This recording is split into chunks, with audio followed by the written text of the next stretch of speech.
Okay, we're going to begin. This is a story, it's the second part of the story about Last Boat Goes to Dundee. This part is got a subtitle called Drama on the Newcastle on Tyne high level bridge.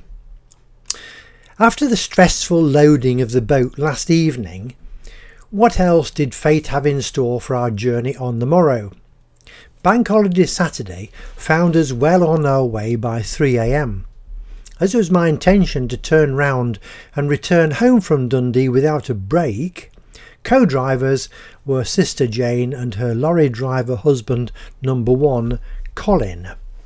Brief note here, Sister Jane was destined to have 2 more husbands, both lorry drivers. End of note. Everything proceeded well until we arrived in Newcastle upon Tyne at about 7 AM. The main A1 road was being changed, but in August 1969 still ran through the centre of the town. We were aiming for the famous road bridge crossing the Tyne when a single-deck service bus tried to cut us off at an approaching traffic island. Not being able to stop quickly with the trailer and boat hanging on behind, we kept going. The bus had to stop. It did not take him long to catch up, and just as we reached the centre of the high-level bridge crossing the River Tyne, he surged past us, swerved sharply in front, causing me to brake hard, and we both stopped.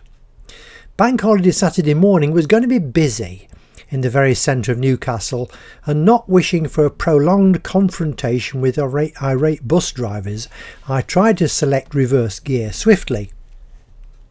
This resulted in a dramatic clunk as the large gear lever in the centre of the floor by my side snapped off from its selector in the top of the gearbox.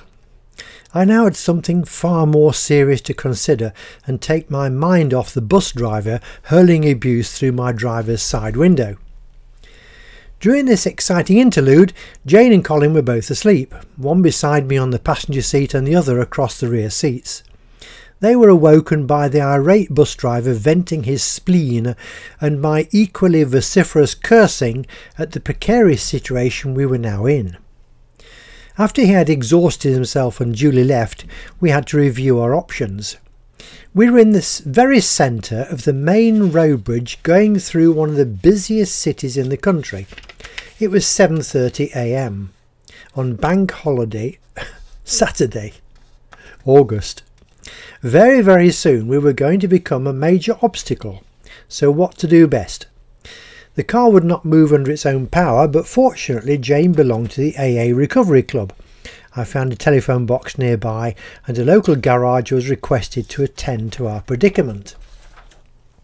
When the mechanic arrived just before 8 AM, very fast response for which we were delighted, he was an old hand who had experience of this problem previously.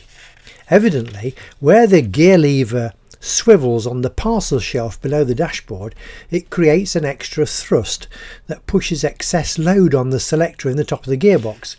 We were eloquently informed. "I may have the answer to your problem," he stated firmly. "Just behind our workshop is a scrapyard for cars, and I'm sure there is a Rover just like yours in there." He continued calmly. "First of all, though, we have to get rid of this boat, as I cannot tow 2 vehicles at one time." Abandoned. The boat was unhitched and the mechanic towed it into the mouth of the new A1 road that was to disappear underground at the northernmost end of the bridge. We quickly removed the roadwork barriers and deposited the boat on the trailer with Jane and Colin in the tunnel mouth to await my return. We were at least 5 hours travelling time from Dundee, and the traffic was building up rapidly by now in the centre of the city.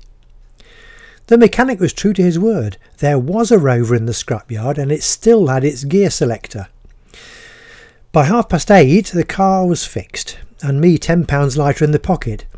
The mechanic explained that one reason he came to us quickly was that his shift ended at 8. The other thing he explained was that the gear selector could have broken at any time, as it had a partial break already. We were lucky that it had happened close to someone who could find the solution. Dundee. I picked up Jane, Colin and the boat, and by 9 AM we were on our way north once more. My turn to rest as Colin took us to Edinburgh and the Forth Road Bridge. The remainder of the journey was uneventful, the scenery amazing as we passed over the Forth Road Bridge and proceeded on through Perth and down towards the coast once more and our destination. We managed to keep in touch with our client by public phone from time to time and report our progress. He very kindly informed us that we were to have lunch with his family. One small problem resulted in our journey ending with a bang. The client was a builder by trade, but also had a fleet of minibuses as a sideline. His yard was quite extensive and allowed plenty of room for the boat and trailer. Access was the problem. The road past his property was far higher than everything around, and there was a sharp drop down into his yard. The telephone lines crossed in front at the level of the road were not very high. I suppose if one of us had had the awareness to climb onto the boat and ease the wires over it, it would have been better. Colin was reversing gently down the slope into the yard, but we were all tired, and this thought only came to us as the wires twanged across the mast tabernacle on the boat coach roof and parted with a distinct crack. The boat owner was so delighted with his purchase, only previously seeing it in photographs, that he cared not a jot. He told us quite casually that as a commercial user his telephone line would be up and working again by the next day. He was delighted with the trailer too. I was sorry to see it go, particularly as I had originally had it built in exchange for my well-beloved blue 1936 MGTA. We must mention that lunch before the return journey. All the family were around a huge table, plus places for his 2 Yorkshire Terrier dogs. Something you see in comic strip stories was right in front of us. They were well behaved too. Jane drove us back to Edinburgh, I did Edinburgh to Scott's Corner, and Colin drove us the rest of the way home. The journey was much quicker without the boat and trailer. We were home in the early hours of Sunday morning. Apart from the broken gear lever, the car in true Rover 90 style never missed a beat for the whole 1,200 miles or so. There was just this smell of petrol which you could detect when sleeping on the rear seats on the return journey. The petrol pump in these large old Rover saloons was in the right hand corner of the boot. It pushed the fuel forward to the carburettor on the engine. This method of fuel delivery is common to the range of Morris and Austin minicars that were becoming the rage at this time. It was also shared by the MG Sports saloons. I clambered underneath the car after servicing at about lunchtime Sunday.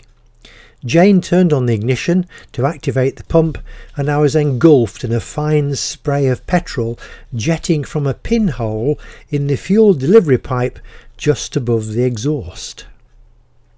There we are, that's the end of that story. That was part 2 of Last Boat to Dundee, brought to you by Cracker Books, written and read by Keith Sanders. Hello, we're going to record this bit. Now this is the new ending to all our stories on Buzzsprout and on YouTube. We don't have a shop anymore. This is from September 2021. Because of COVID, we decided we'd make all our stories, videos and books free to access on the internet. You can download to anything you like, completely free of charge. Now, access all these things, you can look at our new website, www.itsarumlife.com. That's IT'Sarumlife, all no gaps, .com. itsarumlife.com. So we hope you enjoy listening to the stories, and you can see far more and access them through this new site.